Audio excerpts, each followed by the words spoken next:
guys attempt those questions? हाँ, 7th question. Okay, चलो हम फिर 7th क्वेश्चन देखते हैं।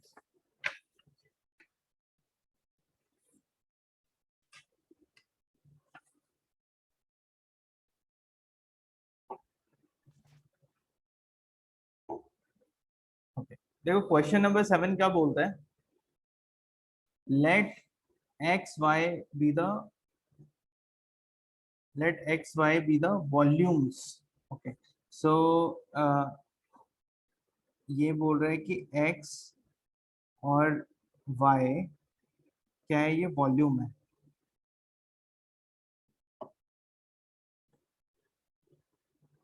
m and b the masses of two metallic cube p and q। तो ये क्या बोलता है कि p और q दो क्या है, क्यूब्स हैं। क्यूब्स, क्यूब्स क्या होते हैं? क्यूब्स वो होते हैं जो कि 3D स्क्वायर शेप होते हैं, मतलब बेसिकली स्क्वायर होगा और वो 3D शेप में होगा, ठीक है। तो 3D square is cube.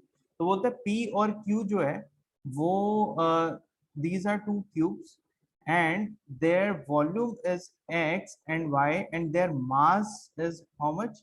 Mass is m and n. Okay, mass is m and n, ये दिया है। इसके बाद क्या बोलते हैं कि each side of q is 2 times that of p। ये बोल रहा है कि भाई अगर P का जो साइड है, साइड साइड ठीक है, साइड अगर सपोज A है, P का साइड अगर A है तो Q का साइड क्या होगा? अगर P का साइड A है तो Q का साइड क्या होगा? क्या लिखा है यहाँ पे?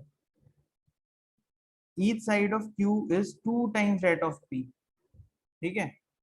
तो 2 टाइम्स A होगा, ये समझ में आ रहा है यहाँ तक? ठीक है, चलो फिर क्या बोलते हैं, and the mass of Q is 2 times that of P। और बोलता है कि जो मास है Q का वो अगेन 2 टाइम्स है डेट ऑफ P। P से दुगना ज्यादा मास है, यानी कि P का मास कितना है, M है। तो मैं इसको 2m, हाँ यस, तो इसको मैं 2m लिख सकता हूँ, इसको 2m लिख सकता हूँ। चलो ठीक है, तो इसके बाद क्या बोलते हैं, लेट L इजकल टू, इतना डेटा हमारे पास है तो फिर अब हम देखते हैं कि क्या बोलते हैं कि late u is equal to m by x and y is equal to n by y।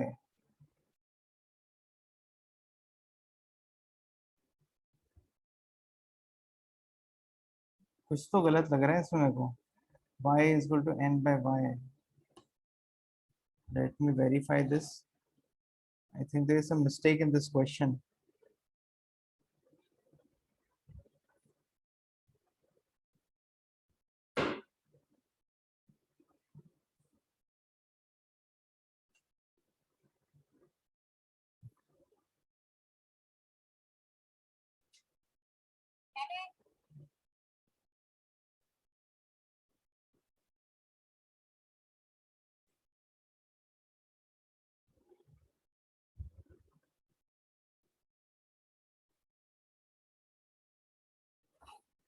Okay. So this is not y, this is v, ठीक है, ये v है।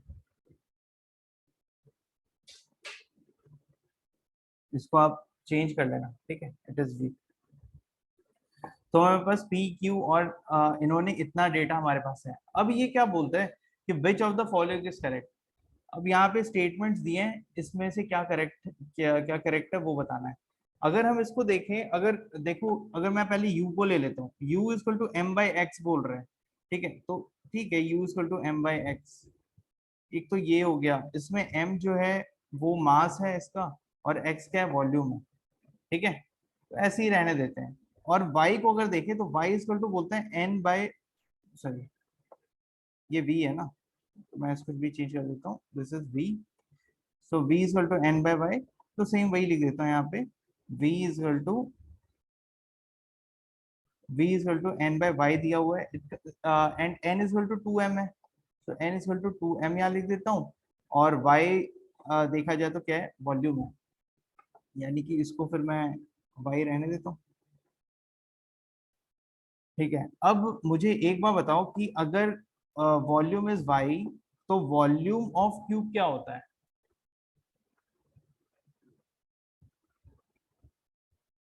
वॉल्यूम ऑफ क्यूब क्या होता है? ए क्यूब। क्यूबॉइड का क्या होता है? Length into breadth into height होता है। इसमें लेंथ ब्रेथ हाइट तीनों बराबर है, तो ए इंटू ए ही होगा, एल इंटू एल होगा, यानी ए क्यूब। तो यहाँ पे ऑलरेडी क्या दिया हुआ है? 2a दिया हुआ है साइड, तो 2a का क्यूब हो जाएगा वॉल्यूम। सही है, वॉल्यूम y है तो इक्वल टू 2a हो जाएगा। सही है यहाँ तक? तो फिर मैं इसको y equal to 8a cube लिख सकता हूँ, लिख सकता हूँ। चलो ठीक है, तो फिर मैं इसको ऐसे लिख सकता हूँ, v equal to 2m upon 8a cube. ठीक है, और ये जो u equal to m by X है, तो इसको मैं, x इज वॉल्यूम हियर, तो इसका वॉल्यूम क्या होगा? a क्यूब, क्योंकि इसका साइड a है, तो a क्यूब इसका वॉल्यूम होगा, इसका साइड 2a था इसलिए 8 a क्यूब आया था। करेक्ट? चलो ठीक है, अगर यहाँ तक क्लियर है तो फिर इसको हम लिख सकते हैं m upon a cube, u equal to m upon a cube लिख सकते हैं। अब मैं v इक्वल टू, ये मैं 2 और 8 को कट कर रहा हूँ, 1 और 4 आएगा, तो इसको हम m बाय 4 a क्यूब लिख सकते हैं। Yes, okay. इसको क्या मैं ऐसे लिख सकता हूँ, 1 by 4 into m by a cube,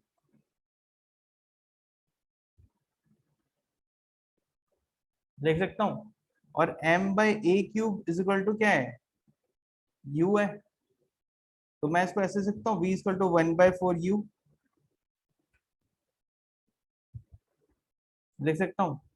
तो फिर क्या मैं इसको ऐसा लिख सकता हूँ कि 4v is equal to u?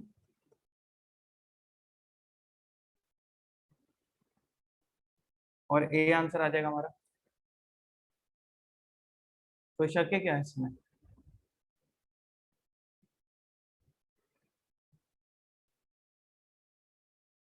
जो लोग ऑनलाइन है उनको डाउट है इसमें? समझ में आ गया कि कहाँ कि किसी स्टेप में डाउट है, किसी को कंफ्यूजन है? क्लियर है? कंफ्यूजिंग फेस लग रहा है मुझे थोड़ा। क्लियर है ना? पक्का? चलो ठीक है, शाबाश। तो बस क्वेश्चन नंबर 7 था, या फिर क्वेश्चन नंबर 8 9, इनमें से भी किसी में डाउट है?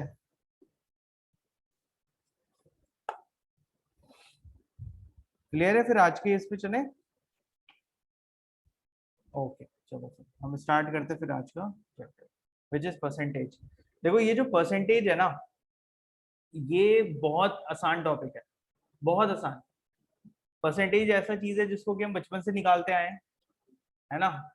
अगर हमने नहीं निकाला तो हमारे माँ बाप ने हमारा निकाला है परसेंटेज, जब मार्क्स आए हैं स्कूल में, तो है ना? तो ये मतलब बहुत ज्यादा आसान है, और बहुत ज्यादा हम इसको प्रैक्टिकली रिलेट कर पाएंगे, रियल लाइफ सिचुएशन से बहुत ज्यादा इजीली रिलेट कर पाएंगे। तो इसके क्वेश्चंस में हमेशा यही चाहूंगा कि एग्जाम में ना कभी छूटे नहीं, क्योंकि मोस्टली देखो इस पर्टिकुलर टॉपिक से ना ज्यादा से ज्यादा पता है, मैक्स टू मैक्स 10% क्वेश्चन जो है ना वही टफ बन सकता है। 90% क्वेश्चन तो इजी रहेंगे, 10% क्वेश्चन ही थोड़ा टफ बनेगा, नहीं तो सब इजी रहेगा। बस क्या रहता है इस पर्टिकुलर टॉपिक में, थोड़े वर्ड ट्विस्टिंग होती है, थोड़े शब्दों के साथ अदल बदल करके वो लोग थोड़ा सा ट्विस्ट करके क्वेश्चन को चेंज करते रहते हैं, बाकी कॉन्सेप्ट तो पूरा सेम है। अब एक बात इस टॉपिक में हमेशा ध्यान में रखना, कि जब कभी भी हम परसेंटेज को पढ़ रहे हो, तो हमें पता है व्हाट इज परसेंटेज, परसेंटेज का क्या मतलब होता है, what is meant by percentage.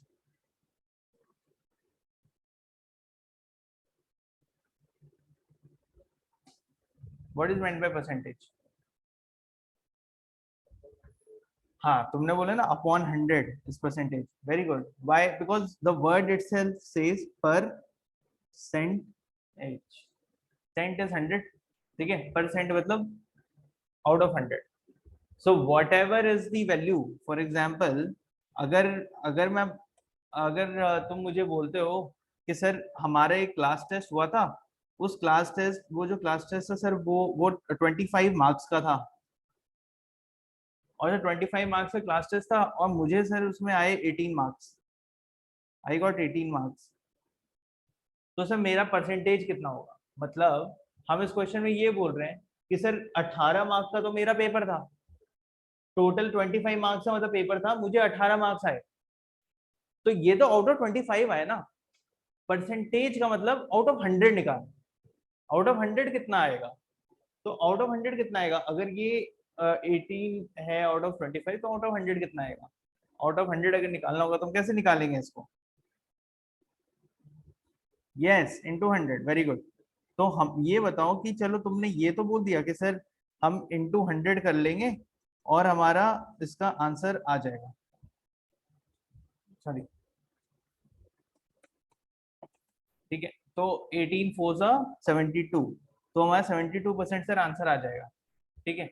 लेकिन ये तो आया, लेकिन क्यों इसको तुमने मल्टीप्लाई किया विद 100?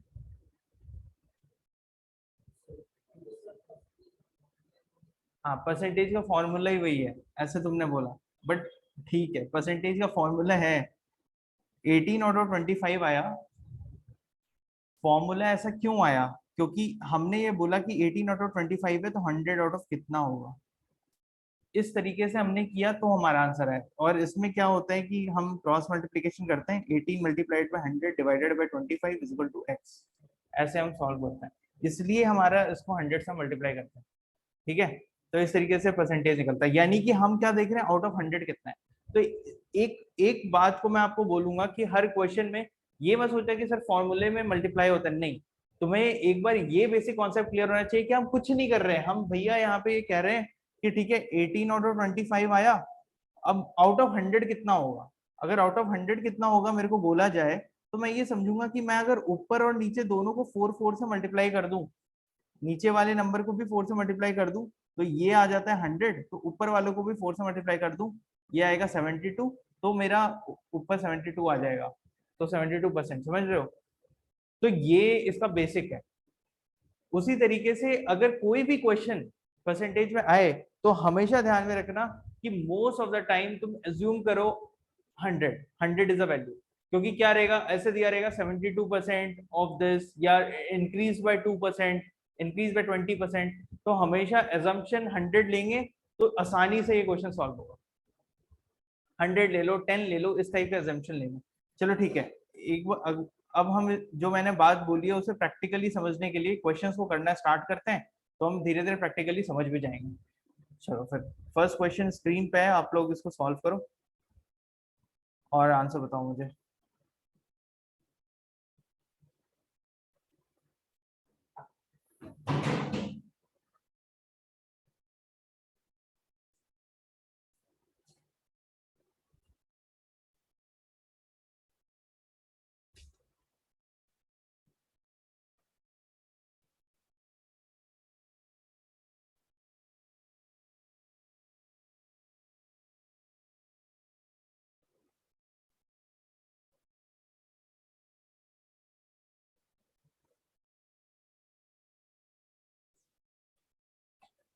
आ, ये इसको थोड़ा सा ये चेंज कर लो यार, यहाँ पे लुक्स लाइक यहाँ पे एन ई टाइप हुआ है, दिस इज मेल,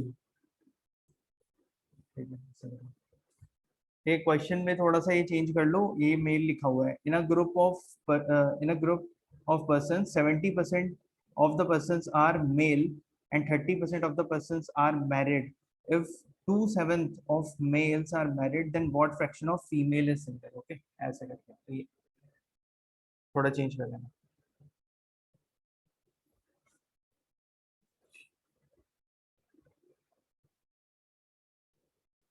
ये सी सेट 2011 का क्वेश्चन है।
Okay, I got three answers.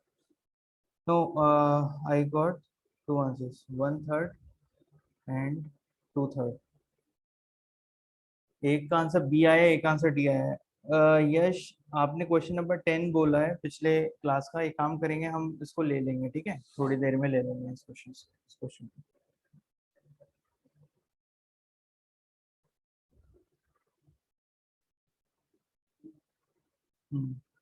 But पिछले क्लास में तो क्वेश्चन नंबर 10 था ही नहीं यश, 9 तक ही था। आप क्या कुछ और पूछ रहे हो क्या? मेरे को समझ में नहीं आ रहा है 10 क्वेश्चन क्या है। आंसर क्या है? बी आया तुम्हारा। चलो ठीक है, फिर अब हम इस क्वेश्चन को सॉल्व करके देखते हैं। देखो ये क्वेश्चन क्या बोलता है कि in a group of person 70% person are male, 30%। देखो ये हर जगह पे जो डेटा दिया है वो किस में दिया है? परसेंटेज, परसेंट परसेंट परसेंट ऐसा बोल रहा है। तो हम एक काम करते हैं ना, अज्यूम कर लेते हैं कि 100 लोग हैं। अज्यूम कर लेते हैं 100 लोग हैं, तो इसको ऐसे कर लेते हैं। Let's assume total number of persons is equal to 100। ऐसे ले लेते कि टोटल नंबर ऑफ पर्सन 100 है, ठीक है। In a group of person 70% of person are male and 30% are female, ठीक है। तो टोटल 100 है। इस 100 में हमें पता है कि कितने मेल है, 70 मेल है। यहाँ पे मैं मेल लिख लेता हूँ, और दूसरा है फीमेल, ठीक है। कितने फीमेल हैं? कितने फीमेल हैं? 70% ऑफ पर्सन अगर मेल हैं तो फीमेल कितने हैं? 30, ऑब्वियसली। सॉरी, वो ठीक है, वो तो दूसरा डेटा है। वो डेटा से कंफ्यूज मत हो, वो तो अलग दिया है, वो 30% ऑफ पर्सन आर मैरिड, ठीक है। लेकिन हमारे पास पहला डेटा क्या है? 70% of person are male, and फिर जो रिमेनिंग बचेंगे वो सारे फीमेल ही होंगे। तो 30%, तो 30 इज फीमेल। इसके बाद बोलता है and 30% of person are married, and 30% of person are married.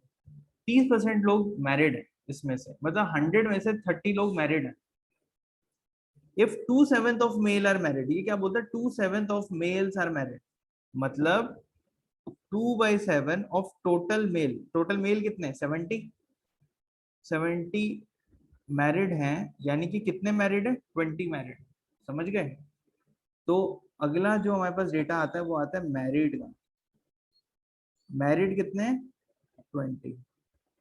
20 are married. अगर 20 मैरिड है तो अनमैरिड कितने हैं? सिंगल कितने हैं? हाँ, 50, वेरी गुड। 50 सिंगल है, क्योंकि 70 है टोटल, 20 मैरिड है। तो ये क्या बोलता है? कितने percent of total person are married? 30%, यानी 100 में से 30 लोग मैरिड है। उस 30 में से 20 तो मैन ही हो गए ना। उस 30 में से 20 तो मैन ही मैरिड है। तो कितनी फीमेल होंगी जो मैरिड होंगी? 10।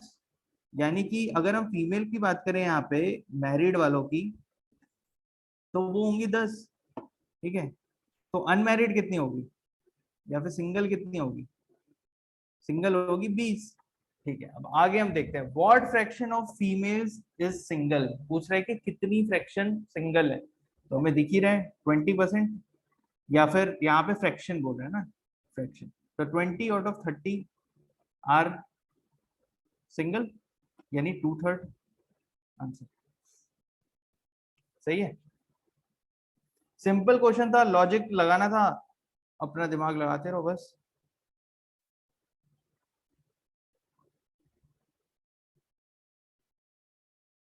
अच्छा ठीक है, ओके, ठीक है यश, मैं समझ गया। यश का आंसर भी डी आया है, वेरी गुड यश। हम क्वेश्चन नंबर 9 ले लेंगे इसका।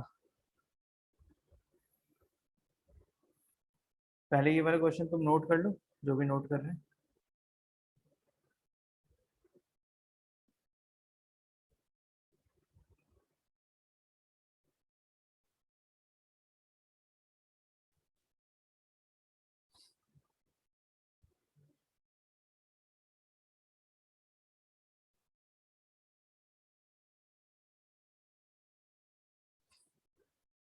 इस क्वेश्चन में कुछ ज्यादा हमें कैलकुलेशन करना ही नहीं था, बस पढ़ना था, पढ़ते पढ़ते लिखना था और लिख करके फाइनली फ्रैक्शन बस देखना था 20 एंड 30।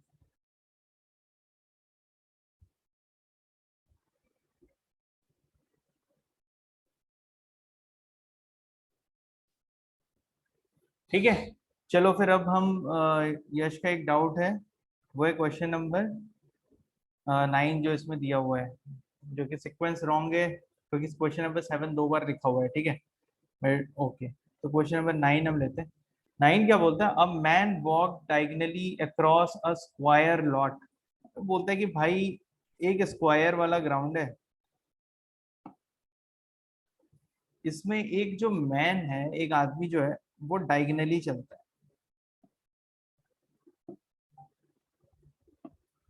इसमें एक आदमी जो है वो डायगनली चलता है। approximately what was the percentage saved by not walking on the edges। इसका ये कहना है कि भाई ये जो आदमी है वो ए से सी पे चला गया, बट ये जो जो वॉकिंग ट्रैक बना हुआ था वो एक स्क्वायर शेप में था, यानी कि कोई भी एक सीधा सिंपल सादा इंसान होता तो वो इस तरीके से चलता है, इस पे ऐसे ऐसे ऐसे चलता, करेक्ट। लेकिन ये जो आदमी है, ये आदमी कैसे चल रहा था, ये आदमी ऐसे ऐसे चल के गया। तो ये तो पक्का 100% श्योर है कि इस तरीके से इसका डिस्टेंस कम पड़ा है, यहां से इसको डिस्टेंस ज्यादा पड़ा था। तो ये क्या बोल रहे हैं कि कितना परसेंट इसने डिस्टेंस अपना बचा लिया। अभी देखो ये क्वेश्चन ना परसेंटेज का भी है, जो आज हम टॉपिक पढ़ रहे हैं परसेंटेज उसका है। तो ये सारे टॉपिक्स है ना बड़े मिक्स मिक्स टाइप होके आते हैं, रेशियो, प्रोपोर्शन, परसेंटेज, ये सारे मिक्स मिक्स होके आते हैं। तो अब देखो हमें अगर निकालना हो कितना परसेंट इसने सेव कर लिया, तो अगर हम ये निकाल ले डिस्टेंस, अगर हम निकाल लें ए, हाँ, अगर हम निकाल लें A A B plus B C, तो ये आ जाएगा टोटल, मतलब कि ये वाला distance A B plus B C. ठीक है, और अगर हम इसको निकाल लें ए सी को, तो ए सी हमारा आ जाएगा जो डिस्टेंस ये चला है। ठीक है, अब ये क्या बोलते हैं कि व्हाट परसेंट ही सेव्ड। अगर हमें परसेंटेज सेव्ड निकालना है तो ए सी तो टोटल परसेंट है जो ये टोटल डिस्टेंस चला है, बट कितना सेव किया, कितना सेव किया, क्या होगा, कितना सेव किया होगा, एक मिनट।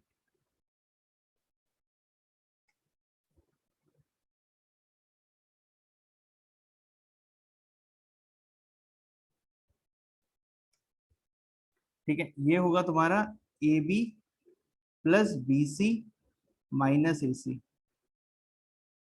समझ में आया क्या किया मैंने, ये वाला डिस्टेंस प्लस ये वाला डिस्टेंस, टोटल डिस्टेंस आ गया, इसमें माइनस कर दोगे अगर ये वाला डिस्टेंस, तो हमें पता चल जाएगा कि कितना इसने बचा लिया। सही है, अगर यहाँ से यहाँ तक 2 किलोमीटर था, यहाँ से यहाँ तक 1 किलोमीटर था, तो टोटल 3 किलोमीटर चला था। और यहाँ से यहाँ तक अगर 2.5 किलोमीटर है, तो कितना बचाया इसने, 0.5 बचाया। तो वही चीज हम यहाँ पे कर रहे हैं, 1 AB plus BC minus AC, ये करेंगे और इसको डिवाइड कर देंगे किससे, AB प्लस AC से, तो हमें पता चल जाएगा कितना बचा है ना। तो अगर हमें ये चीज फाइंड करनी है, तो लेट अस अज्यूम कि AB इक्वल टू A है और स्क्वायर है, तो ये वाला भी A ही होगा, लेंथ लेंथ A ही होगा। तो अगर ये A है तो AC की वैल्यू क्या होगी, AC की वैल्यू क्या होगी, पाइथागोरस थ्योरम। पाइथागोरस थ्योरम क्या बोलता है कि sir AC square equal to A square plus A square. सही है, यानी कि AC square equal to 2A square, यानी AC equal to under root 2A। Square हटेगा तो A स्क्वायर का under root A square is A, और 2 के ऊपर अंडर रूट आ जाएगा, अंडर रूट 2A। सही है, समझ लो, चलो शाबाश। तो AC equal to under root 2A, ये आ गया हमारा। अब हमारे पास सारे डिस्टेंसेस आ चुके हैं, करेक्ट। अगर अंडर रूट 2A की बात करते हैं, तो अंडर रूट 2A को हम ऐसे लिख सकते हैं 1.414A, है ना। अंडर रूट 2 का वैल्यू क्या होता है, 1.414 होता है। अंडर रूट 2 की वैल्यू 1.414 होती है, which is approximately equal to 1.4। 1.4 A. अब ये बोल रहा है कि भाई सबसे पहले A B plus B C, इसमें मैं इस इक्वेशन में मैं पुट करता हूँ वैल्यू। तो ए बी कितना है, ए है, बी सी कितना है, अगेन ए है, ठीक है, माइनस ए सी कितना है 1.4 A, correct, divided by A B plus B C यानी ए प्लस ए। सही है, समझ रहे हो जो मैंने लिखा है यहाँ पे? एक बार रिपीट करूं, मैं यहाँ पे वैल्यूज पुट कर रहा हूँ इस वाली इक्वेशन में, ठीक है। तो ए बी ए है, ए बी ए है, ये जो ए बी है वो ए है, ये जो बी सी है ये ए है, समझ रहे हो? वैसे पुट कर रहा हूँ, ए माइनस ए सी क्या है 1.4 ए, अभी हमने यहाँ पे कैलकुलेट किया था, ठीक है। इस तरीके से मैंने इसको लिख दिया। अब इसको मैं यहाँ से उठाता हूँ,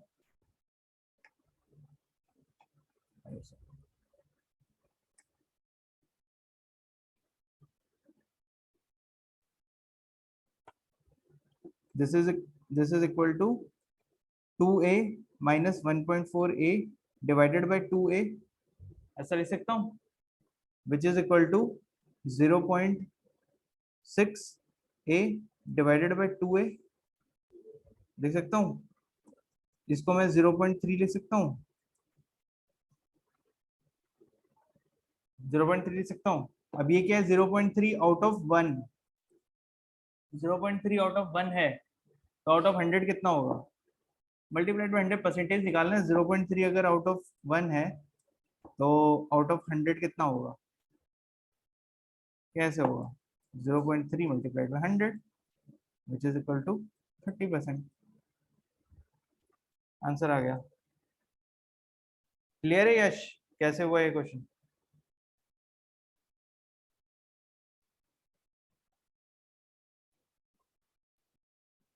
ठीक है, गुड स्वास्तिक।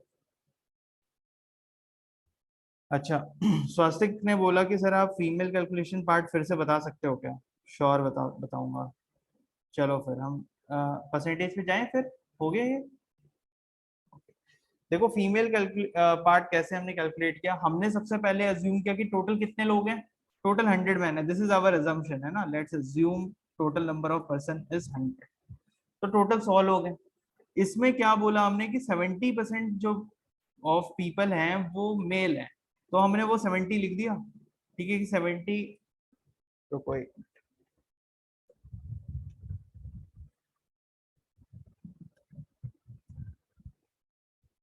ठीक है। तो हमने ये देखा कि 70% जो है वो क्या है, मेल है, तो हमने वो 70 लिख दिया यहाँ पे। ये 70 लिखने के बाद फिर हमने क्या देखा कि अगर 70 मेल है, 100 लोग है टोटल, तो बाकी तो फीमेल है ना, तो फीमेल कितने बचेंगे 30, अगर मेल 70 है तो फीमेल 30 है। इसके बाद हम क्या बोलते हैं कि 30% ऑफ दी पर्सन अनमैरिड, मतलब टोटल लोगों के 30% क्या है, मैरिड है। टोटल यहाँ पे अगर 100 लोग हैं उसमें से ये बताते हैं कितना मैरिड है, 30 मैरिड है, ठीक है, 30 मैरिड है। चलो वो डेटा भी हम बाद में यूज करेंगे, ठीक है। उसके पहले क्या लिखा है, if 2/7 of the male are married, 2/7 of the male are married, अगर 2/7 ऑफ मेल मैरिड है यानी कि 2/7 मल्टीप्लाइड बाय 70 मेल, यानी कि 20 मेल जो है वो मैरिड है। इतना डेटा आ गया हमारे पास। अगर 20 मेल मैरिड है तो फीमेल कितनी मैरिड होगी, 10 ही होंगी, क्योंकि टोटल कितने हैं, 30 लोग ही है मैरिड।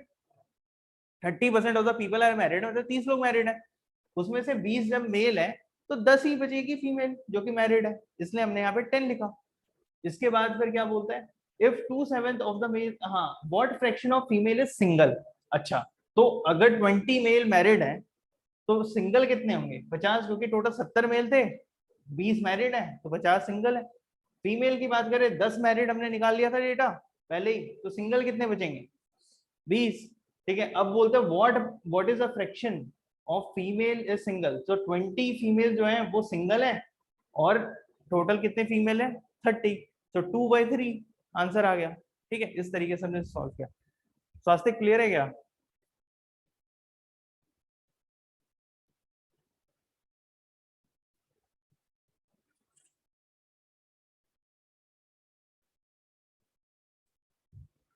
स्वास्थ्य is this clear to you या दोबारा बताऊं? ओके चलो शाबाश।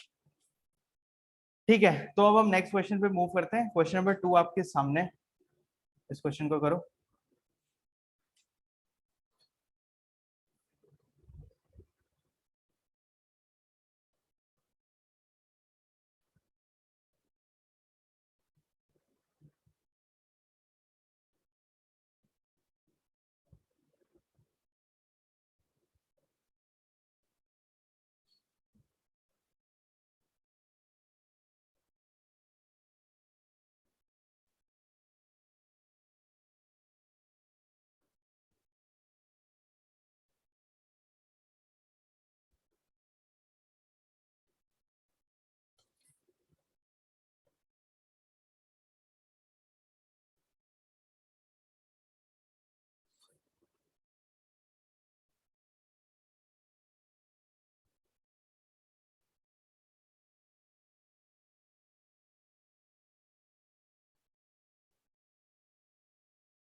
स्वास्तिक का आंसर आया है 5 और राशि का आंसर आया है 8। दो आंसर आए मेरे पास।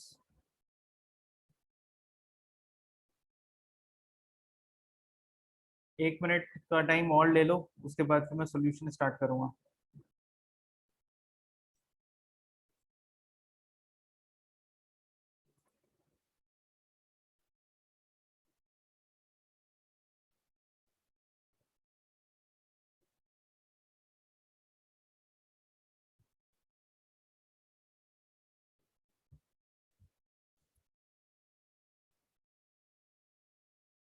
फैजान का भी आंसर 5 आया है।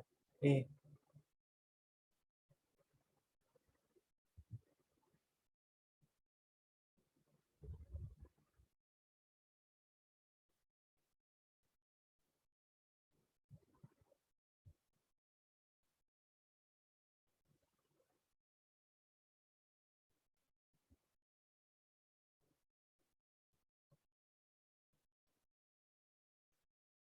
रक्षका का आंसर 8 है, बी।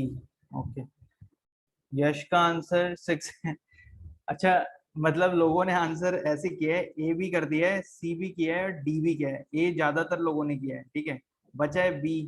अब कुछ लोग बी भी कर दो आंसर, फिर तो मजा ही आ जाएगा।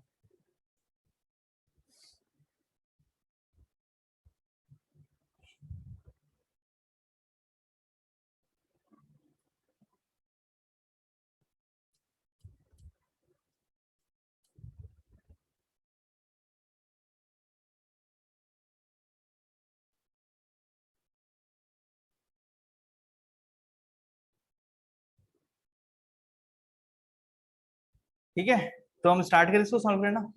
चलो ठीक है। अब क्वेश्चन क्या बोलता है, the tank full petrol in Arun motorcycle last for 10 days। Arun जो है वो अपने बाइक में पेट्रोल भरवाता है और वो 10 दिन तक ही रह पाता है। If he start using 25% more every day, how many days will the petrol tank full petrol last. Again देखो, इसमें इसने कहीं पे पेट्रोल कितने क्वांटिटी का भराता है या क्या करता है, कुछ ऐसा दिया है क्या, नंबर नहीं दिया। तो परसेंटेज परसेंटेज में उसने बात की है और 10 दिन लिखा है।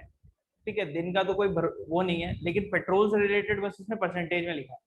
तो इसलिए ना हम अज्यूम कर लेते हैं, कोई भी नंबर अज्यूम कर सकते हैं। परसेंटेज जब जब हम परसेंटेज का टॉपिक पढ़ते हैं, then the best number to assume is 100 always. ठीक है, this makes the calculation easy.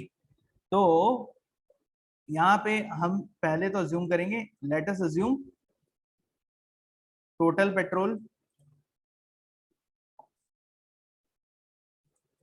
Is equal to 100। 100 litre.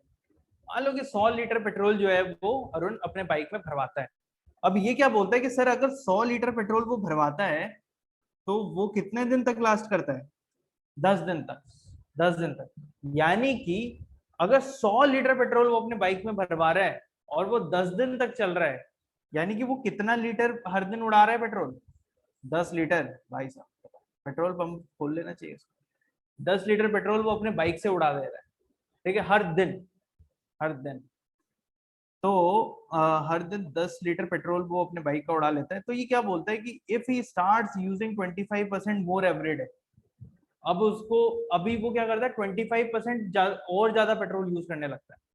पहले ये हर दिन कितना कर रहा था? 10 लीटर कर रहा था। अब ये बोलता है 25% ज्यादा यूज करता है। तो 25% ऑफ 10 कितना होता है? 25% ज्यादा यूज करेगा, 25% ऑफ 10 कितना होता है?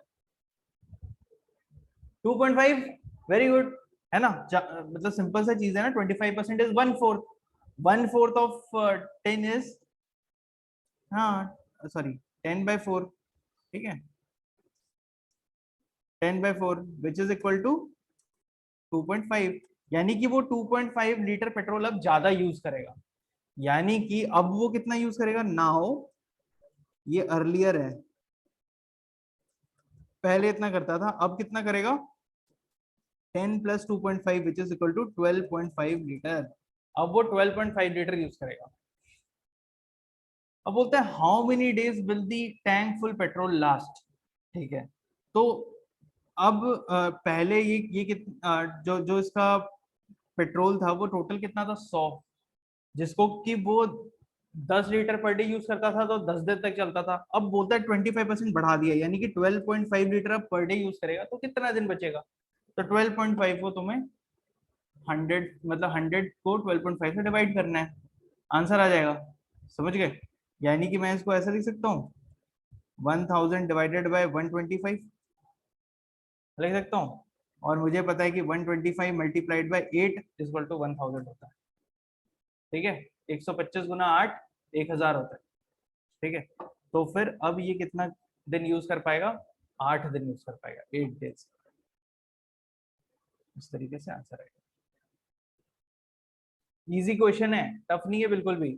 थोड़ा प्रैक्टिस करोगे ना तो फिर ये हो जाएगा। और तुम्हें एक बात बताता हूँ, केवल इतना ही नहीं है बच्चों कि हाँ, नो प्रॉब्लम स्वास्थ्य। तो 8 डेज, वेरी गुड। देखो केवल केवल इतना ही नहीं है, एक चीज है, जब जब तुम घर जाते हो ना, तो घर जाने के बाद ऐसे मत सोचना कि अरे सर ने क्लास में ये वाले क्वेश्चन को कराया है तो वो तो किया हुआ ही है, बचे हुए 3 को मैं ट्राई करके देखता हूँ। बचे हुए 3 को तुम जरूर ट्राई करो, लेकिन उसके पहले जो क्लास में कराए हुए क्वेश्चन है ना उसको जरूर करो।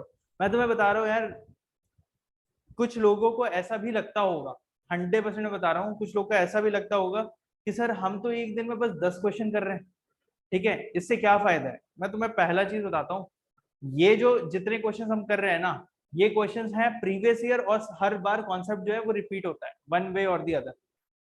तुमने अगर इन क्वेश्चंस को अच्छे से इन पे कमांड कर लिया कि ये कैसे हो रहा है, किस तरीके से हो रहा है, तो तुम ये समझ लो कि इस साल जो तुम पेपर देने वाले हो उसमें सेम पैटर्न के क्वेश्चंस आएंगे। सेम पैटर्न, तुमने अगर इन क्वेश्चंस पे कमांड कर लिया तो इसलिए ये मत सोचना कि सर ने एक बार क्लास में करा लिया है अब मैं घर में जाके रिमेनिंग करूंगा। नहीं, पहले तुम क्लास वाले भी करो, क्योंकि तुम एक बार अभी यहां से देख के जाओगे समझ में आ जाएगा, लेकिन जब खुद से करने वापस से बैठोगे ना तो दोबारा कंफ्यूजन होगी। लेकिन तुम उस कंफ्यूजन पे अगर अपना दिमाग लगाते हो, रीवर्क करते हो, ठीक है, और याद करने की कोशिश करते हो कि सर ने क्या बताया था, हमने क्लास में कैसे किया था इसे सॉल्व, तो मैं बता रहा हूं कि तुम कि सेकेंड टाइम जो तुमने दिमाग लगाया ना तो वो तुम्हारे दिमाग में बैठ जाएगा। ठीक है, और मैं इस बात पे इसलिए बार बार फोकस कर रहा हूं कि ये जो 20 दिन है ना, जब ये 20 दिन खत्म हो जाएंगे हमारे, तो उसके बाद आपके पास टाइम नहीं रहेगा सीसैट को देखने का। ठीक है, ये मैं बता रहा हूँ क्योंकि मेरा भी एक्सपीरियंस है ना, मैं भी तो तैयारी कर रहा हूँ, ठीक है, मैं भी एग्जाम दे ही रहा हूँ। तो वैसे में क्या है कि हम कभी भी सीसैट को ज्यादा वो देते ही नहीं है ना। तो हम उसी की हम जो है GS1 की तैयारी करते हैं। ये 20 डेज के बाद तुम ध्यान नहीं दोगे, इसलिए इन 20 डेज में सबसे ज्यादा है कि तुम इन चीजों को कर लो, और 100% मैं बता रहा हूँ यार तुम्हारे ये निकल 100% निकलना है। 100% निकलना है सी सेट। बस ये 20 दिन तुम थोड़ा ध्यान दे दो, क्लास में कराए हुए सारे क्वेश्चन को दोबारा घर में जाके करो, और बचे हुए क्वेश्चन जो है उसको खुद से करने की कोशिश करो, अगले दिन फिर डाउट पूछो, कोई दिक्कत नहीं है, ठीक है। तो इस तरीके से करो, इतना ही करो, उतना ही काफी है। बहुत लोग सोचेंगे सर ज्यादा करेंगे ज्यादा करेंगे, अरे ज्यादा करके करोगे क्या, जितने हैं उतने को तो पहले अच्छे से कर लो, ठीक है। बाकी किसी को इच्छा है तो करो ज्यादा, कोई दिक्कत नहीं है। 33% चाहिए पास होने के लिए बस।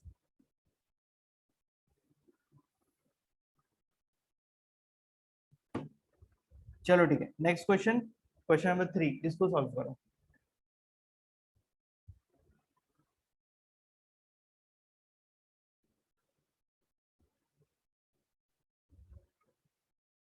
यश तुम्हारा डाउट है, ओके। यश बोल रहा है कि सर 25% मोर एवरी डे कर रहा है ना।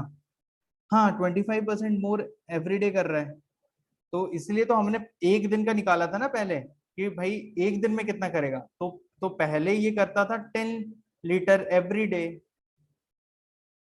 और अब इसने 25% मोर एवरी डे कर रहा है, यानी कि वो 12.5 लीटर एवरी डे कर रहा है अब वो। 25% मोर एवरी डे का मतलब, अब वो 12.5 लीटर एवरी डे कर रहा है। अगर 12.5 एवरी डे कर रहा है और उसका पेट्रोल के टैंक की कैपेसिटी 100 लीटर की है, तो 100/12.5 करने पे अब वो 8 डेज तक उसका पेट्रोल चलेगा। इस तरीके से है। समझ में आया यश मैं क्या बोल रहा हूँ? चलो शाबाश। क्वेश्चन नंबर 3 पे आ जाओ, इसको कर लो।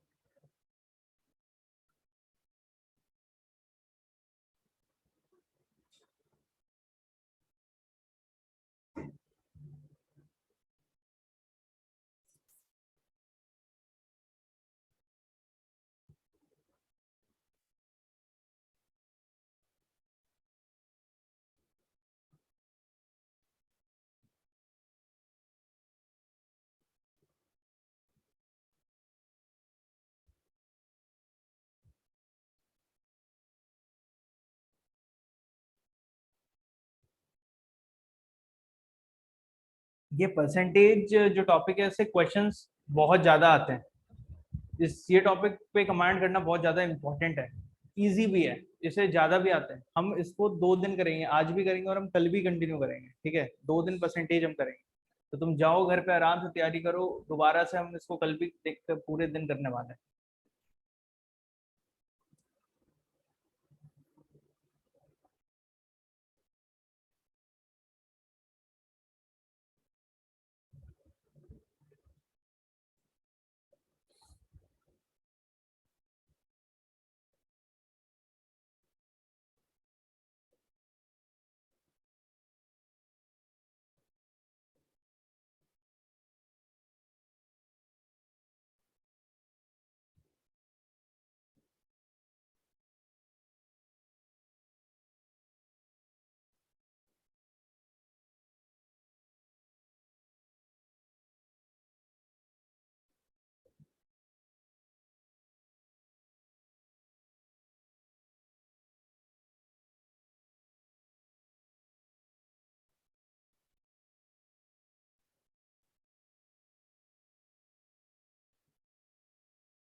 यश का आंसर बी आया है, स्वास्तिक का आंसर 8% आया है, सी।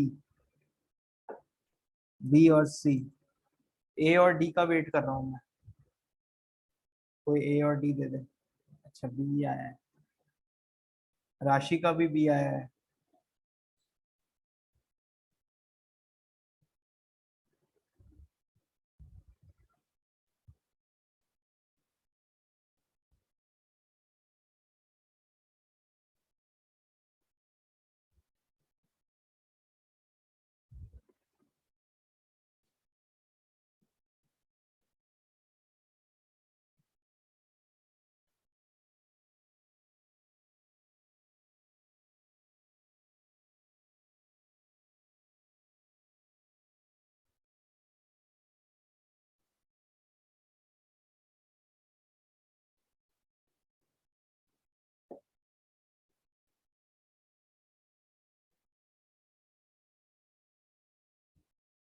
बी आ रहा है, ओके चलो वेरी गुड। ठीक है, इस क्वेश्चन को फिर करें अभी, बढ़े आगे। ये क्वेश्चन क्या बोलता है कि फैजान का आंसर ए आया है, डी डी बचा है बस अभी। ठीक है, तो अब इस क्वेश्चन को करके देखते हैं। ये क्या बोलता है, a gardener increased the area of his rectangular garden by increasing its length by 40%, decreasing its width by 20%. Area of new garden is, ये क्या बोलता है कि पहले इस भाई के पास एक गार्डन था, इसने गार्डन का कोई डायमेंशन बताया है क्या, पहले कितना था बाद में कितना है, नहीं बताया। हम ईज ऑफ कैलकुलेशन के लिए ना ये ले लेते हैं कि भाई किसी कोई भी लेंथ ब्रेथ कहीं पे लिखा, केवल परसेंटेज परसेंटेज में कुछ, हम ईज ऑफ डूइंग के लिए ये ले लेते हैं कि भाई इसका ना 10 मीटर का लेंथ था और 10 मीटर का ब्रेथ था। छोटा नंबर लेते, कैलकुलेशन में भी इजी पड़ेगा। ठीक है, इसका 10 मीटर का लेंथ था और इसका 10 मीटर का ब्रेथ था पहले। ठीक है, तो इसने क्या, ये क्या बोलते हैं कि अभी ये अपने लेंथ को इंक्रीज करता है कितने से, 40% से। अब ये अपने लेंथ को कितना इंक्रीज करेगा, 40% से इंक्रीज करने का मतलब बढ़ाएगा। ठीक है, कितना बढ़ाएगा, 40% ऑफ 10 कितना होता है, 40% ऑफ 10 4, है ना। 40% का मतलब 40 आउट ऑफ 100, यानी 4 आउट ऑफ 10। यानी कि पहले अगर 10 था तो अब कितना हो जाएगा, 14 मीटर हो जाएगा, 14, क्योंकि 4 बढ़ जाएगा यहाँ पे, ये इसने इंक्रीज कर लिया। ठीक है, इसने लेंथ इंक्रीज किया। अब क्या बोलते हैं कि ये ब्रेथ को कितने से इंक्रीज कर, डिक्रीजिंग द ब्रेथ बाय 20%। अब बोलते हैं कि 20% से इसने ब्रेथ को डिक्रीज कर लिया। 20% से डिक्रीज करने का क्या मतलब है, 2 कम हो जाएगा यानी कि 8 हो जाएगा, है ना। यानी कि इसने क्या कर लिया कि भाई साथ साथ इसने अपने ब्रेथ को कर लिया कम। ठीक है, सॉरी, एक मिनट, ये ब्रेथ थोड़े, उसने अपने ब्रेथ को कर लिया कम, यानी कि उसने इसको कर लिया कम। कितना कम कर लिया, 2 मीटर। यानी कि अब उसका नया वर्थ जो है वो यहाँ पे है, करेक्ट। तो पहले पहले जो ये गार्डन था वो कैसा था, स्क्वायर था। अब जो नया गार्डन है वो क्या है, वो ये वाला है, रेक्टेंगुलर शेप में है। अब ये क्या बोलता है कि भाई कितने कितने से इंक्रीज हो गया। ठीक है, कितने से इंक्रीज हो, यहाँ तो डिक्रीज का सवाल ही नहीं, सीधा पूछा कितने परसेंट से इंक्रीज हो रहा है। तो ठीक है, देखते हैं कितने परसेंट से इंक्रीज हो रहा है। तब पहला एरिया कितना था, कितना था, 10 × 10 which is equal to 100 metre square. पहले का एरिया 100 मीटर स्क्वायर था, बाद में एरिया कितना हो गया,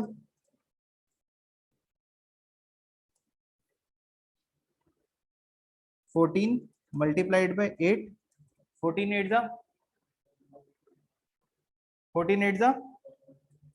112, है ना।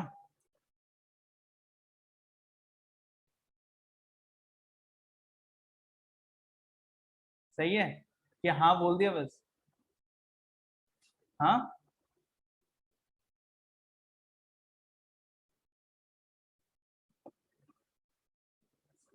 सही है। ठीक, इतना कंफ्यूज क्यों हो रहे हो। ठीक है, 112। अब ये क्या बोल रहा है कि by what percent it has increase, तो हमें दिख रहा है कि अगर पहले 100 था अब 112 हो गया, यानी कि 12 आउट ऑफ 100 इंक्रीज हुआ है, यानी कि सीधा सा 12% आंसर आ गया इसका। पहले 100 था, अभी 112 है, यानी कि 12 आउट ऑफ 100 इंक्रीज हो गया, यानी 12% इंक्रीज हो गया।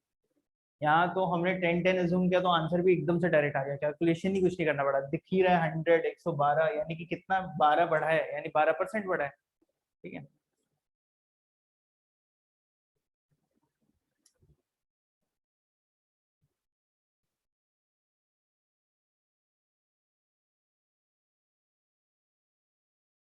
चलो तो फिर स्वास्थ्य क्लियर है ये क्वेश्चन?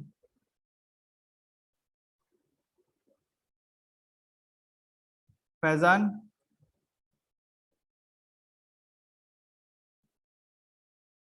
फैजान क्लियर है? कैसे हुआ ये? चलो गुड स्वास्तिक, गुड फैजान। नेक्स्ट क्वेश्चन करना अभी, ठीक है? चलो हम नेक्स्ट में मूव करें। लिख रहे हो गया? चलो ठीक है, नेक्स्ट क्वेश्चन करो।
ओके, यश का आंसर सी आया है और राशि का आंसर सी आया है।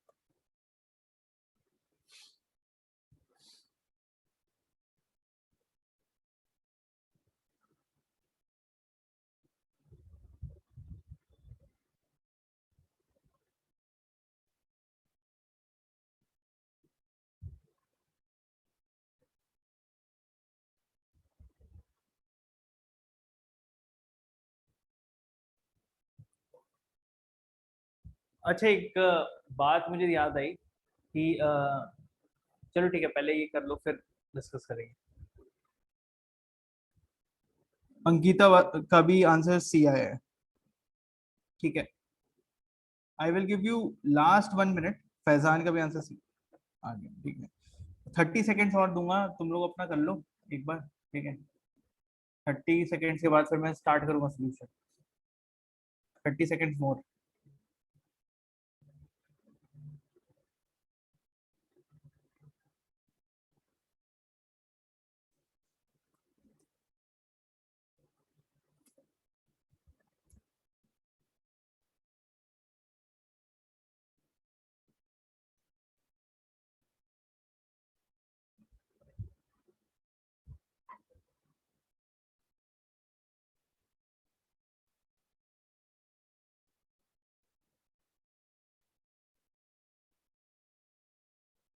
ठीक है, चलो हम सोल्यूशन पे आते हैं। ये क्वेश्चन क्या बोलते हैं कि ओके, रक्षका का भी आंसर आ गया सी। चलो सबका आंसर सी आया है। अब देखते हैं हम। A and B decide to travel from place X to place Y. एक प्लेस एक्स से प्लेस वाई जा रहे हैं ए और बी साथ में, ठीक है? ये दोनों एक्स प्लस से वाई जगह पे जा रहे हैं बस से। A has rupees 10 with him. ये अपने ना बिल्कुल वही कॉलेज के दिनों वाली बात है, दोस्त के साथ जा रहे बस में तो घुस गए, जेब में चेक किया तो भाई मेरे पास 10 रुपए, ठीक है। अब ये क्या बोल रहा है कि भाई 10 रुपए तो हैं, but he finds that it is 80% of the bus fair. जितना भी बस का किराया था उसका मात्र 80% है इसके पास, 10 रुपए जो है वो 80% ऑफ द बस फेयर है, 20% बस फेयर है ही नहीं इनके पास। मतलब समझे, इन दोनों का जो कंबाइंड टुगेदर जितना भी पैसा लगता, उसने देखा कि अरे भाई ये तो 80% ही है, 10 ही रुपए का नोट है मेरे पास। तो ए ने बी से बोला कि भाई तेरे पास कितने पैसे हैं।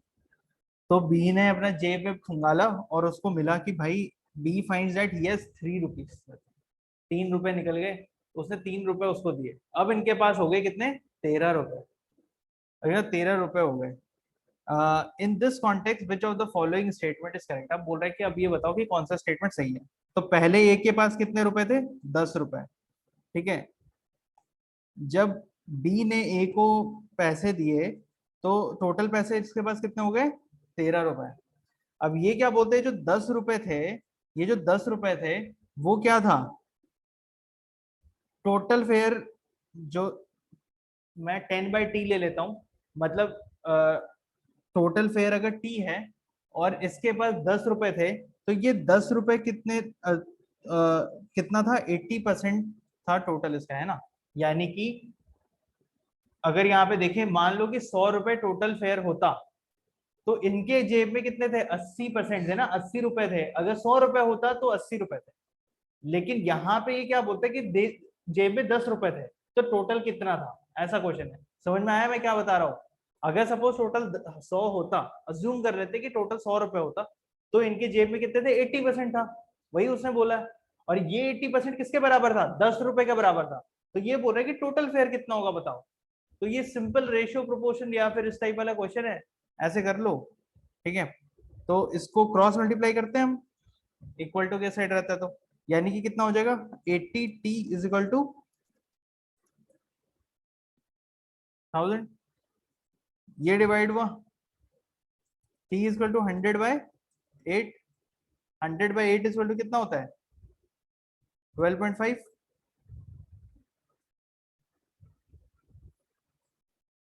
12.5, ठीक है। तो टोटल फेयर कितना आ गया, 12.5। अब क्या बोलते हैं, in this context which of the following is correct, now the money A has is just enough to buy 2 tickets.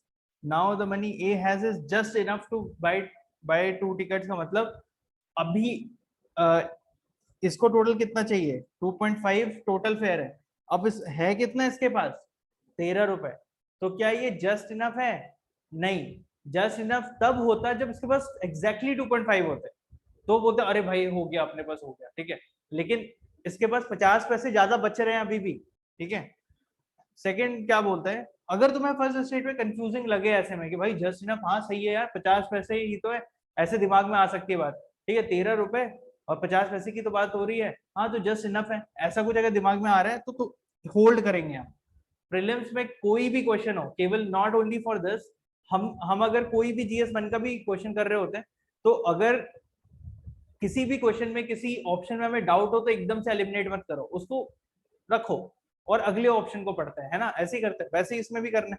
Second क्या बोलता है, A still needs ₹2 for buying the tickets. A को अभी भी 2 रुपए की जरूरत है टिकट खरीदने के लिए, क्या ऐसा है, नहीं। पैसे तो पूरे हो गए इसके पास, तो सेकंड स्टेटमेंट तो गलत है भैया, तो हमने बी को तो एलिमिनेट कर दिया। थर्ड स्टेटमेंट क्या बोलते हैं, after buying 2 tickets A will be left with 50 पैसे। अरे एग्जैक्टली सही बात बोल दिया इसने। अब टिकट का तो प्राइस 2.5 है, उसने दिए 13 रुपए बस कंडक्टर को, कंडक्टर ने उसको कितने, 50 पैसे वापस कर दिए, यानी 50 पैसे अभी इसके पास बच गए, ठीक है। तो सी तो एग्जैक्टली करेक्ट हो गया। तो अगर वन में कंफ्यूजन भी था तो वन का कंफ्यूजन हट गया, सी एग्जैक्ट आंसर आ गया, ठीक है। तो इस तरीके से इसका क्वेश्चन को हम सॉल्व करेंगे।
क्वेश्चन नंबर 5 करो।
मेरे पास दो आंसर आ चुके हैं, यश का आ गया है और स्वस्तिक का आंसर आ गया 30।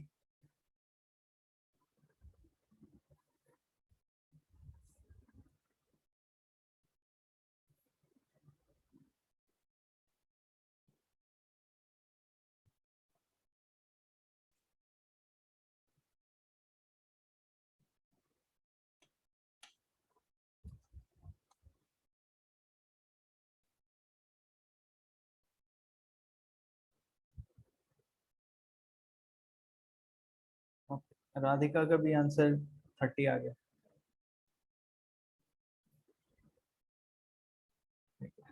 क्वेश्चन नंबर 5 क्या बोलता है, as per agreement with a bank a businessman had to refund a loan in some equal installment without interest। Without interest उसको अपने पूरे पैसे जो उसको दिए गए वो वापस करना। मतलब ऐसा है कि एक बैंक ने एक बिजनेसमैन को लोन दिया, ठीक है। उस उस बैंक ने जब एक बिजनेसमैन को लोन दिया तो उसने उसको कुछ इंटरेस्ट पे दिया ही होगा ओब्वियसली, लेकिन कुछ ऐसे कंडीशंस आए जिसमें बैंक ने बोला कि भाई हमें इंटरेस्ट इंटरेस्ट नहीं चाहिए, हमें तुम पैसे दो, ठीक है। बैंक रन की सिचुएशन हो गई है। बैंक रन समझते हो? बैंक रन क्या होता है? Bank run is a situation where क्या होता है कि अगर बैंक है, एक एक बैंक है, उस बैंक में लोग ये इनके पास पैसे कहाँ से आते हैं? जो लोग सेविंग अकाउंट में अपने सेव करते हैं या एफडी करते हैं वो पैसे बैंक के पास जमा रहते हैं। और बैंक के पास अब इन लोगों को पैसे देने के लिए लाइबिलिटी रहती है ना।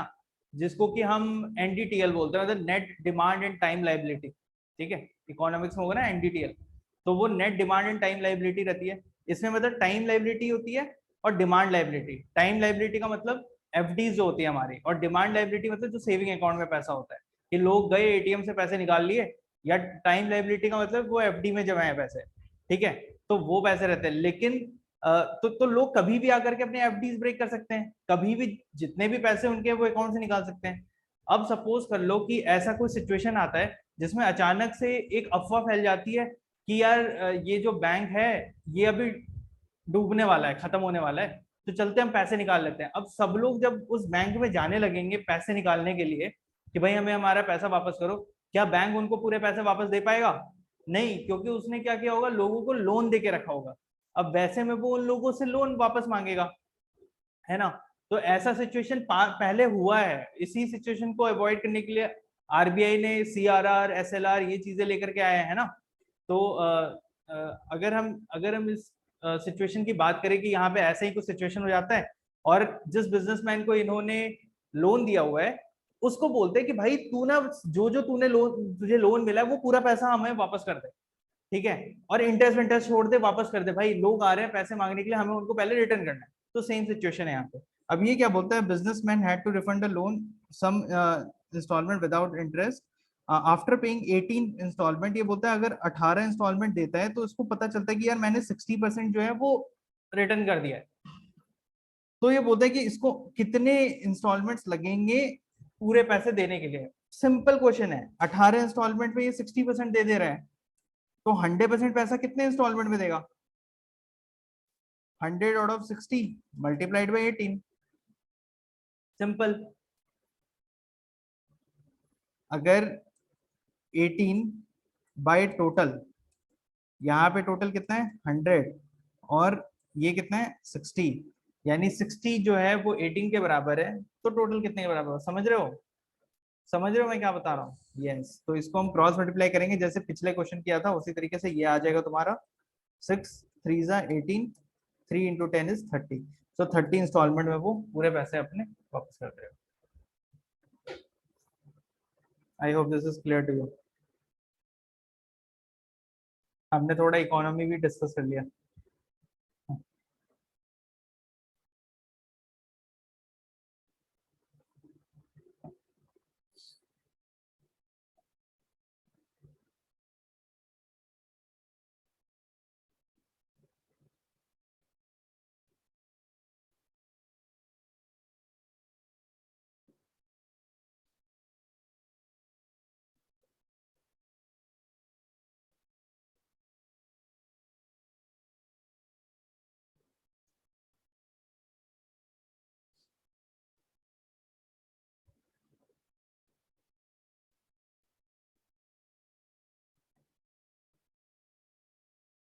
ठीक है, चलो नेक्स्ट क्वेश्चन।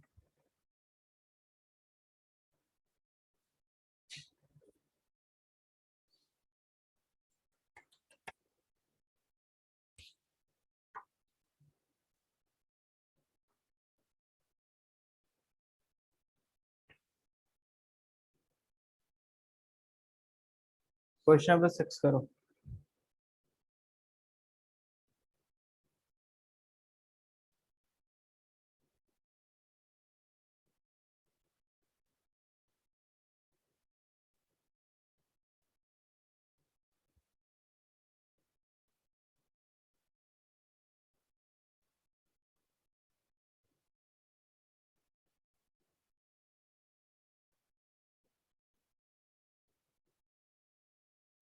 अच्छा, ये क्वेश्चन पे जाने से पहले मेरे को जो बात उसमें याद आई थी वो ऐसा था कि अगर हम देखते हैं, जब हमारा देश आज़ाद हुआ था 47 में, उस 1947 के बाद आज हमारा जो एजुकेशन लेवल है वो काफ़ी बढ़ चुका है।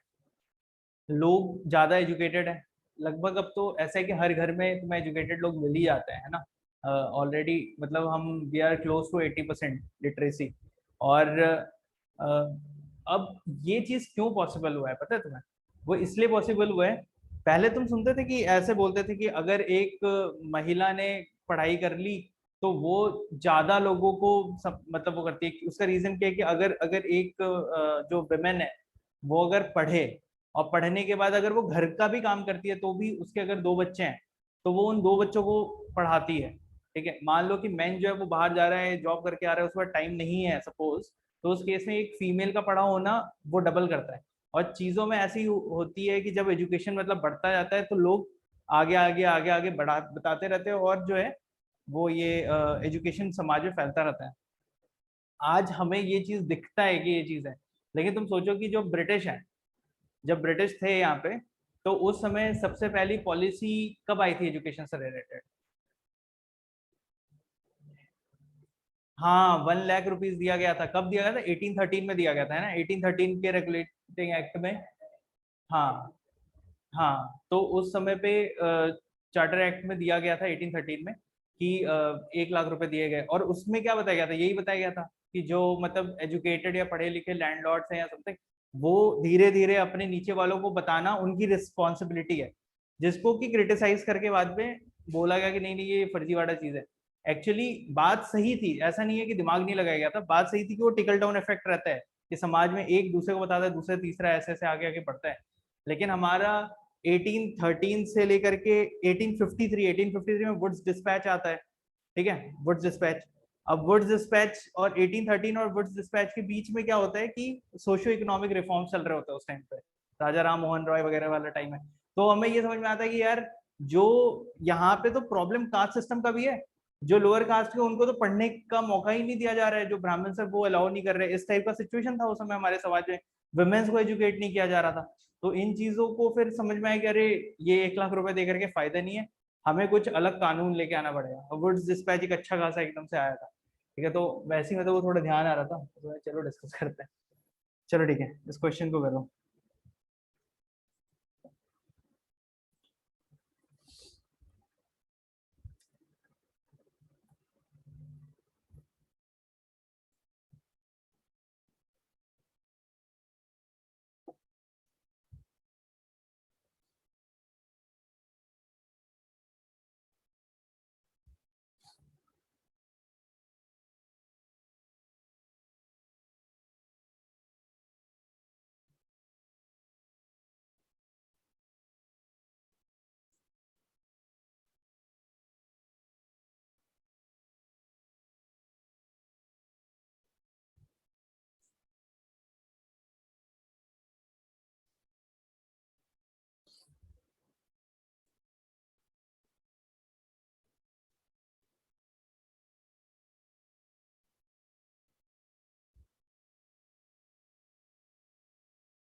देखो ये इजी क्वेश्चन है, ज्यादा टाइम नहीं लगेगा। ठीक है, तुम 2 मिनट और ले लो और इसको फिर करो, फिर हम आगे बढ़ेंगे। 2 मोर मिनट्स विथ यू। अच्छा राशि का आंसर भी आ गया है। राशि का आंसर इज 30 ए। ओके।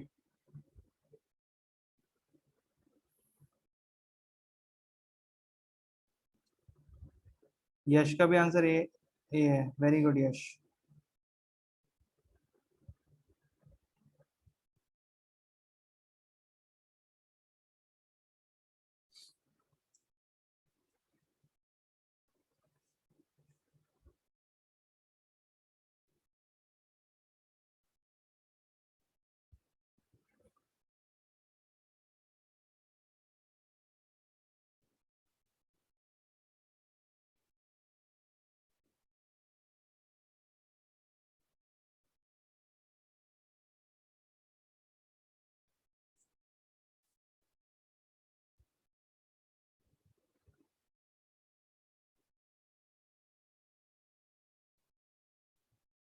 ए।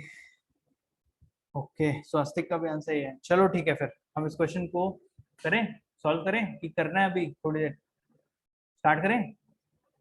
चलो ठीक है। देखो क्वेश्चन बोलता है an automobile owner reduce his monthly petrol consumption when the prices went up. तो जब प्राइसेस बढ़े तो उसने अपने मंथली कंजम्पशन को डिक्रीज किया। यानी कि ये बंदा कैसा पता है, ये बंदा बिल्कुल एक वैसा टिपिकल बंदे की तरह है कि इसका कहना है कि यार मेरे को ना महीने का सरकार, मतलब मान लो कि तुम आईएएस बन गए, तुम्हारा एक अलाउंस है जो तुम्हें मिलता है, पेट्रोल अलाउंस। तुम्हें सर्टेन अमाउंट पेट्रोल अलाउंस मिल रहा है, फॉर एग्जाम्पल तुम्हें 10,000 रुपए महीने के मिल रहे हैं पेट्रोल में, अपना पेट्रोल डाल करके अपना यूज करो। तो वो जो 10,000 रुपए, अब ये सोचते कि यार पेट्रोल का प्राइस बढ़ गया, सरकार अभी भी 10,000 रुपए ही दे रही है, तो मैं ना अपने कंजम्पशन को डिक्रीज करूंगा, मैं आज इस जगह पे जाऊंगा ही नहीं, धीरे धीरे ये जगह जाना छोड़ दूंगा, वो जगह जाना छोड़ दूंगा, ऐसे ऐसे करके वो डिसाइड कर रहा है। यानी कि उसका फिक्स है कि भाई मैं पेट्रोल पे तो 10,000 के ऊपर खर्चा नहीं करना। एग्जैक्टली सेम सिचुएशन यहाँ पे इस बंदे का है। ये क्या बोलते हैं, automobile owner reduce monthly petrol consumption when the prices went up. ठीक है, so the price consumption relationship is given as follows. अब मुझे इस बंदे का नेचर कैसे पता चला, पता है कि ठीक है, ये बोलता है कि 40 रुपए पर लीटर पेट्रोल जाएगा, तो मैं ना मंथली कंजम्पशन करूंगा 60 लीटर का। 60 लीटर का मंथली कंजम्पशन का मतलब कितने रुपए का कंजम्पशन कर रहा है ये, 40 × 60 है ना। 40 × 60 इक्वल टू कितना होता है,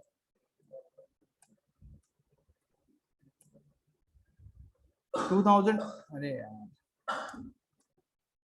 2400।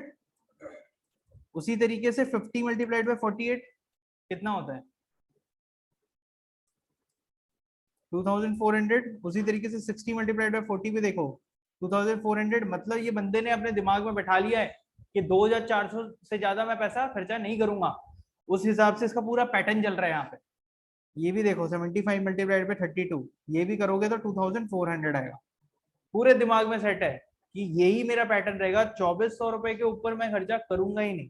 अगर इसने ऐसा डिसाइड करके रखा है तो ये बोलता है if the price goes up to ₹80 per litre, ये बोलता है अगर यहाँ पे 80 होता, ठीक है, तो कितना मंथली कंजम्पशन ये करता। यहाँ पे 2400 तो होना ही है, फिर से पैटर्न तो रिपीट ही होगा, तो कितना करेगा, तो ये करेगा, ये अगर हम x ले लेते हैं तो x is equal to 2400 divided by 80, यानी 30 लीटर। 30 लीटर ये कंजम्पशन करेगा, तो A answer. Very good everyone, your answer is correct. Swastik तुम्हारा भी आंसर सही है, यश, राशि, शाबाश। बाकी लोगों को समझ में आ गया है,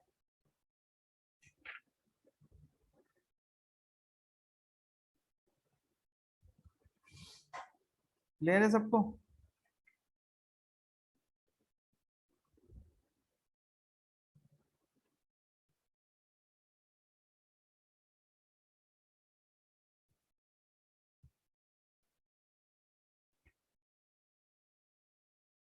चलो ठीक, नेक्स्ट क्वेश्चन, क्वेश्चन नंबर 7 करो।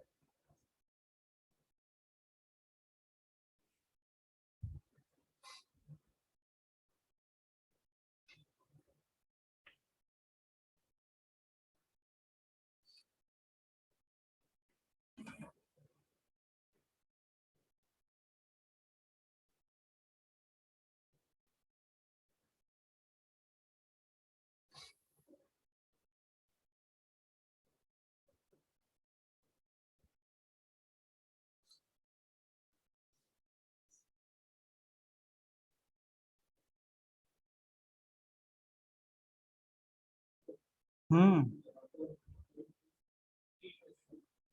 सॉरी,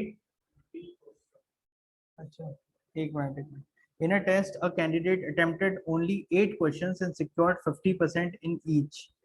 और T को, okay, so there is some mistake in the question, हाँ ऐसा बोल रहे हो, ठीक है, let me check. Only 8 questions, secured 50% mark in each of the questions. ये क्वेश्चन ही है, 50% marks in each of the questions.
Okay, मेरे पास आंसर आया है स्वास्तिक का 16 आया है डी।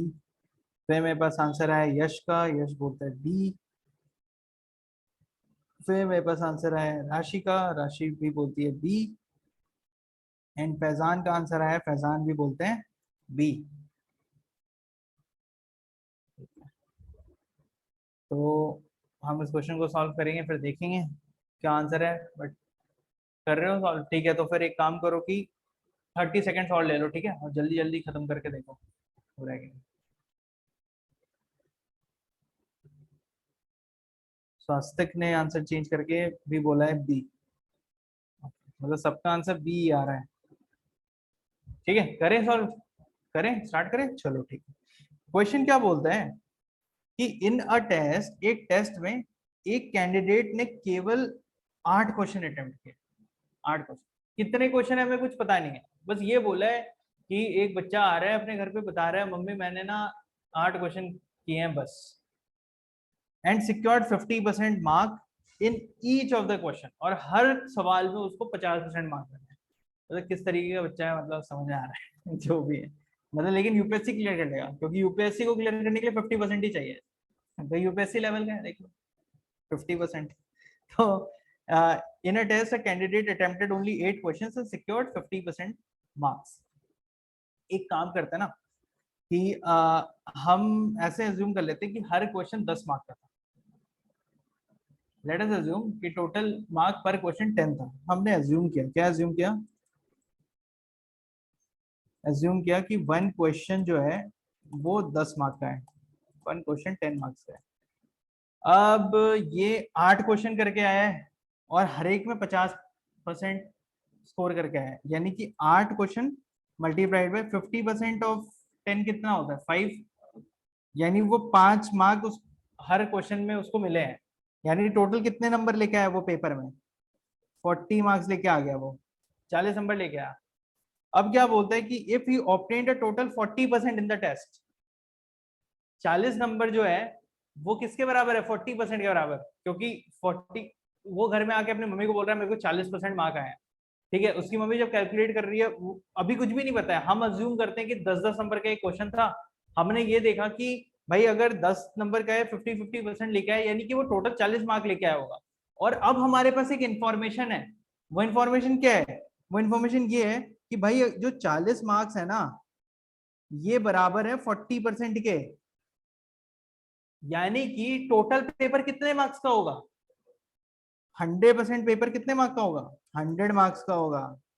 यानी कि इतना अब मेरे को समझ में आया कि चाहे क्वेश्चन जितने भी हों, लड़का मार्क कितना लेके आया था, 40, 40% लेके आया था। यानी कि 40 आउट ऑफ 100 उसके पेपर पे ऊपर में लिखा हुआ है।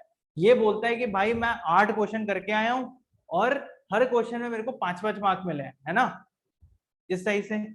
तो यानी कि 40 आउट ऑफ 100 अगर है तो पूछे कि हर क्वेश्चन कितने मार्क का होगा। ऑब्वियस ना, total mark is 100, total mark is 100 marks. ठीक है, टोटल मार्क 100 है और हर क्वेश्चन कितने मार्क का है, 10 मार्क का है, तो कितने क्वेश्चन होंगे, 10 क्वेश्चन। तो आंसर इज बी। ठीक है, क्लियर है ना, एक क्वेश्चन 10 मार्क का है, इसलिए 100 से हमने 10 को डिवाइड कर दिया, मतलब 10 से मैंने 100 को डिवाइड कर दिया। ठीक है, जिनको समझ में आ गया क्वेश्चन नंबर 8 पे चले जाओ फटाफट, और जो नोट कर रहे हैं कर लो, 15 सेकंड के बाद स्लाइड चेंज कर दूंगा मैं।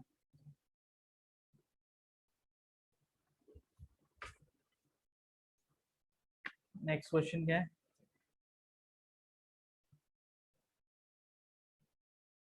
ठीक है।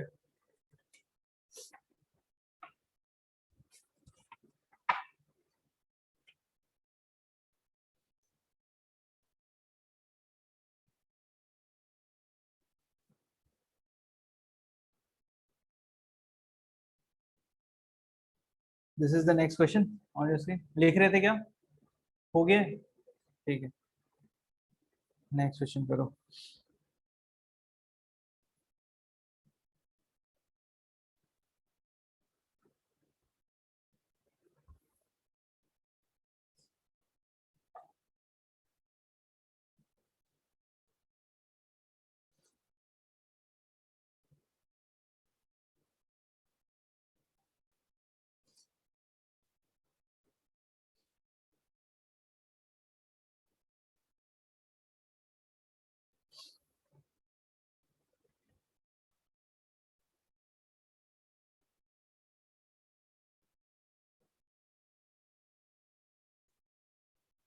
देखो सेम पैटर्न का क्वेश्चन अभी 2015 में रिपीट हो गया कि नहीं हो गया।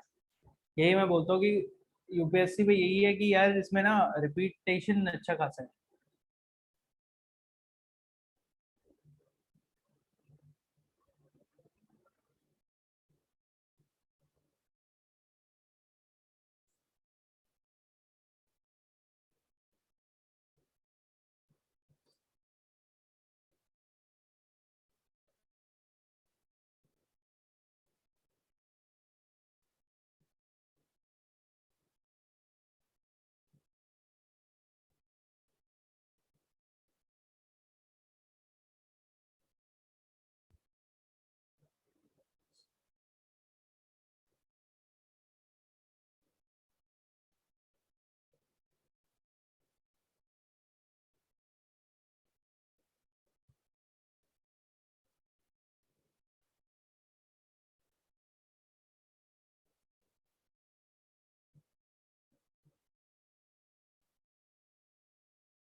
चलो, I got answer from Swastik, Yash and Ankita.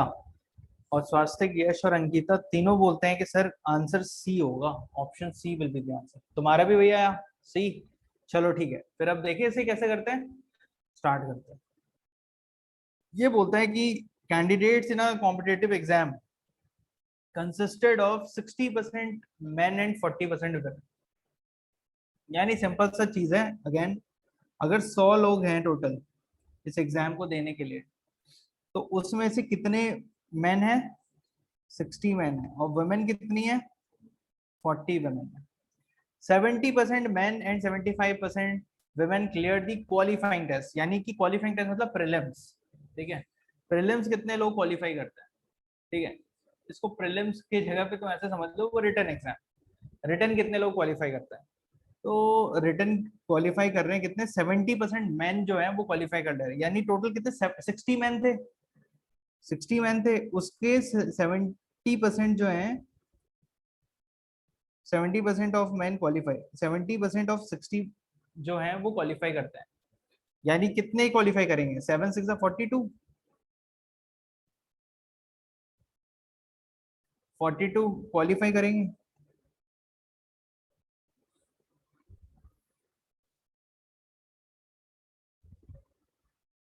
ठीक है, ये टोटल मैन है और ये टोटल वुमेन है।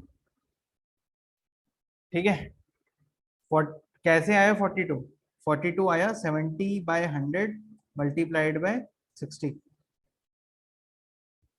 7 6 42, तो उस तरीके से हमारा आ गया 42। तो 42 मैन ने क्वालिफाई किया और कितनी वुमेन ने क्वालिफाई किया, 75% ऑफ द वुमेन क्वालिफाइड।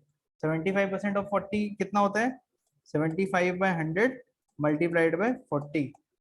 ठीक है, 75 मल्टीप्लाइड बाय 4 कितना होता है, 300, डिवाइडेड बाय 10 कितना होता है, 30, यानी 30 वुमेन। ठीक है, तो 30 वुमेन ने क्वालिफाई किया, मतलब रिटर्न एग्जाम जो है वो 42 मैन ने क्वालिफाई कर लिया, 30 वुमेन ने क्वालिफाई कर लिया। इसके बाद क्या बोलता है, and they entered into final test. Final test मतलब इंटरव्यू में अब चले गए।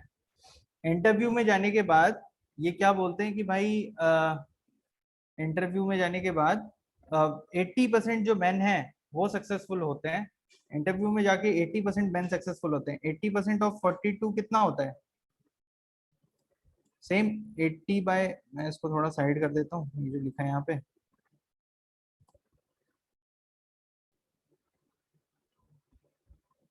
यहाँ कर देता हूँ, ठीक है। नेक्स्ट क्या लिखा है कि 80% ऑफ 42 ये है, यानी कि कितना हो जाएगा तुम्हारा? 4 8 2 16, 1 कैरी, 4 8 32 प्लस 1 33, 33.6, यानी कि इसको ले लेते 33.6 जो मैन है वो क्वालिफाई कर रहे हैं। गंदा लग रहा है ना दिखने में नंबर, 33.6 मैन कैसे होंगे? ठीक है, कोई नहीं, अभी के लिए कर लेते हैं, assumption है हमारा, कुछ भी चलेगा, ठीक है। और 30 वुमेन, इसमें से कितनी वुमेन ने क्वालिफाई किया फाइनल? 70% है ना, 70%, तो 70% ऑफ 30 कितना होता है? 21, 21 ने क्वालिफाई किया फाइनल, 21 वुमेन ने क्वालिफाई कर लिया। अब हम इस पे आते हैं ऑप्शंस पे। पहला क्या बोलते हैं? Success rate is higher for women. Women का सक्सेस रेट हायर है। क्या वुमेन का सक्सेस रेट हायर है? नहीं है, है ना। मेन का सक्सेस रेट हायर है, हमें दिख रहा है 33.6 मेन जो है वो क्वालिफाई कर गए, ठीक है। तो अगर हमें क्या बोलते हैं सक्सेस रेट देखना हुआ, तो भी हमें समझ में आ रहा है कि टोटल मेन कितने थे? 60 थे, और कितने क्वालिफाई किए? 33.6 क्वालिफाई किए। तो हमें ये पता चल रहा है कि 50% से 50% ऑफ 60 कितना होता है? 30, बट 30 से 3 ज्यादा है। और यहाँ पे कितना है टोटल? 40 वुमेन है और 21, यानी कि 50% से बस एक ज्यादा है। तो हमें पता चल रहा है कि रेट जो है वो मेन का ही ज्यादा है। तो पहला ऑप्शन तो हो गया भैया एलिमिनेट, ठीक है। दूसरा क्या बोलते हैं? Overall success rate is below 50%। Overall success rate 50% के बिलो है। भाई ओवरऑल कितने लोग क्वालिफाई कर रहे हैं? 33.6 plus 21 which is equal to कितना है? 54.6, 54.6 आउट ऑफ 100, तो 50% के तो ऊपर है, 54.6% है, तो ये भी स्टेटमेंट गलत है, तो ये भी गलत हो गया। तीसरा क्या बोल रहा है? चौथा स्टेटमेंट बोल रहा है both A and B above are correct. ये तो गलत ही है क्योंकि दोनों ही गलत है। तो आंसर बचा सी, और सी आंसर होगा। More man clear the exam then women. वो ऑब्वियस दिख रहा है कि 33.6 मैन ने क्वालिफाई किया है और 21 वुमेन ने क्वालिफाई किया है। तो ऑप्शन सी बिल्कुल परफेक्ट है। समझ में आ गया एग्जाम? ये क्लियर है क्वेश्चन? अब तुम देखो यार ये कैसे रिपीट हो रहा है ना, बिल्कुल इसी तरीके से रहता है। मैक्सिमम क्वेश्चन जो है तुम्हारे हर साल रिपीट होंगे, इसी इसी बेसिस पे अगले साल फिर क्वेश्चन आएगा। ओके, इसके पहले भी इसी टाइप का था, है ना? 14 में, ओके। चलो नेक्स्ट क्वेश्चन पे आ जाते हैं। नेक्स्ट क्वेश्चन स्क्रीन पे, इसको सॉल्व करो।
हाँ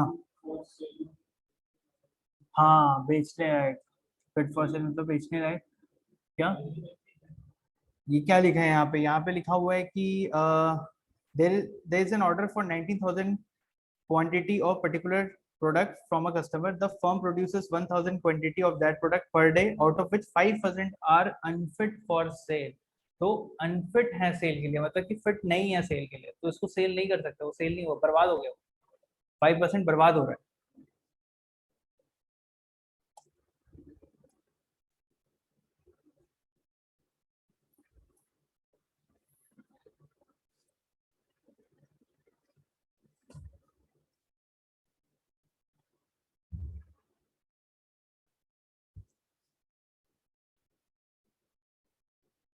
ठीक है, मेरे पास यश का आंसर आ गया 20, स्वास्तिक का आंसर आ गया 20, और राशि का भी आंसर आया 20। तो मेरे पास 3 आंसर आ गए। मैं आपको 30 सेकेंड्स का और टाइम दूंगा, अब कर लो, वरना फिर हम सोल्यूशन पे मूव करेंगे।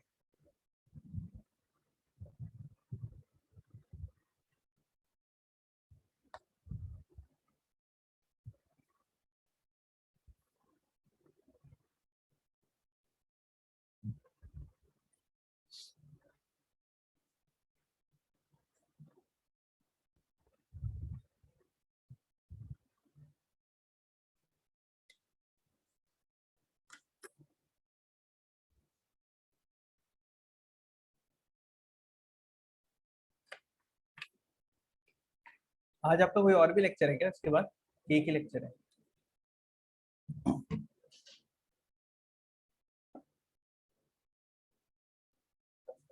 आज करंट अफेयर्स है। करंट अफेयर्स मतलब क्या वीकली होता है? वीक में एक एक दिन?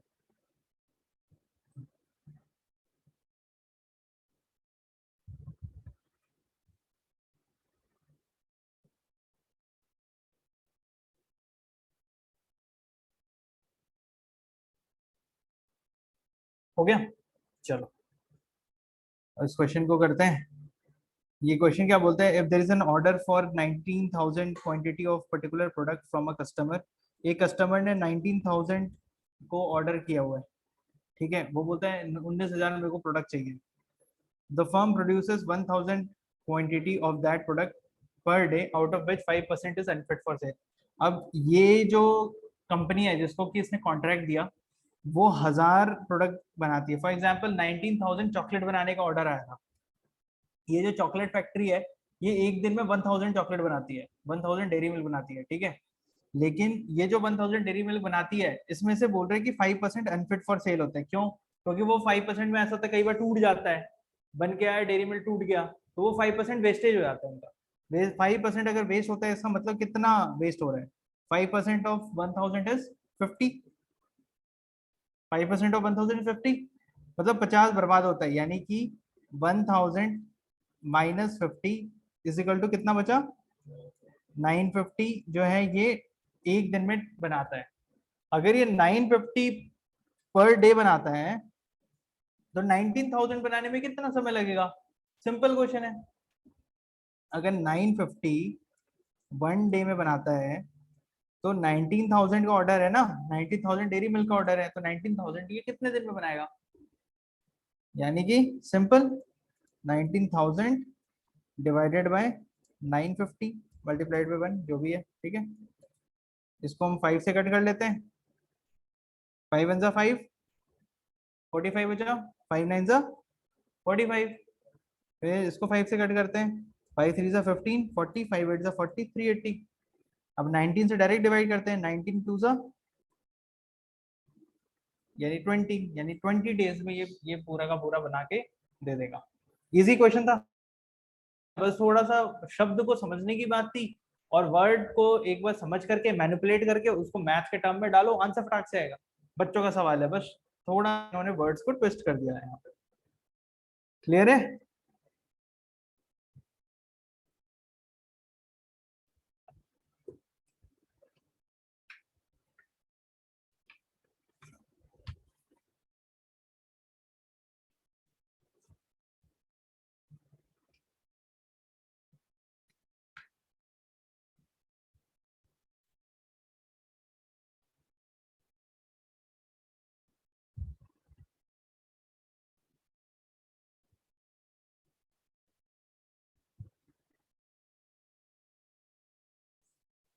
हो गया, लिख लिया, लिख रहे हो?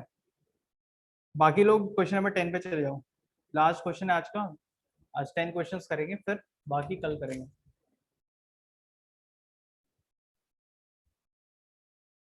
इस टॉपिक से बहुत सारे क्वेश्चंस आते हैं।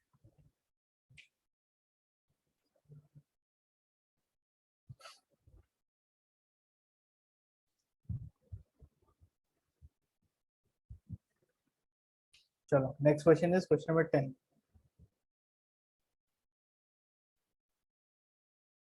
अच्छा, ये क्वेश्चन भी इजी क्वेश्चन है, बिल्कुल उसी तरीके से जैसे हमने मैन और वुमेन का किया था ना, उसी तरीके का क्वेश्चन है। एक काम करो, you take this question as your homework, ठीक है, और इसको सॉल्व करना है, क्योंकि फिर पता नहीं सेम पैटर्न का है कि नहीं आगे क्वेश्चन। तो दो क्वेश्चन हम सेम पैटर्न का ऑलरेडी डिस्कस कर चुके हैं। You take it as homework, ठीक है। तो किसी को कोई डाउट है अभी तक जितना हमने पढ़ा है उसमें? क्लियर है, कॉन्सेप्ट क्लियर है जितना अभी हमने पढ़ा है? ऑनलाइन जो लोग हैं, किसी को कोई डाउट है अभी तक जितना हमने किया है, या वो सारे के सारे के कॉन्सेप्ट क्लियर है, या किसी क्वेश्चन का कॉन्सेप्ट क्लियर नहीं है तो रिपीट करना है? अच्छा, ये यश ने, हमने कर लिया था ना जैसे यश ने जो क्वेश्चन पूछा था, कर लिया था ना, क्वेश्चन नंबर 10 कर लिया था ना, ठीक है चलो। और कोई डाउट है किसी को?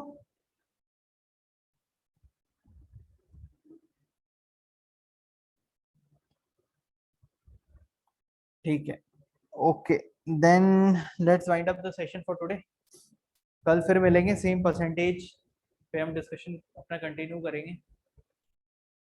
चलो ठीक है, thank you everyone, have a good day.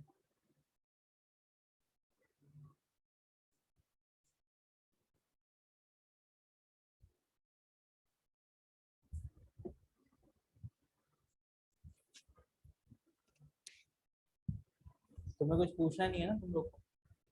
सब ठीक है ना? चलो।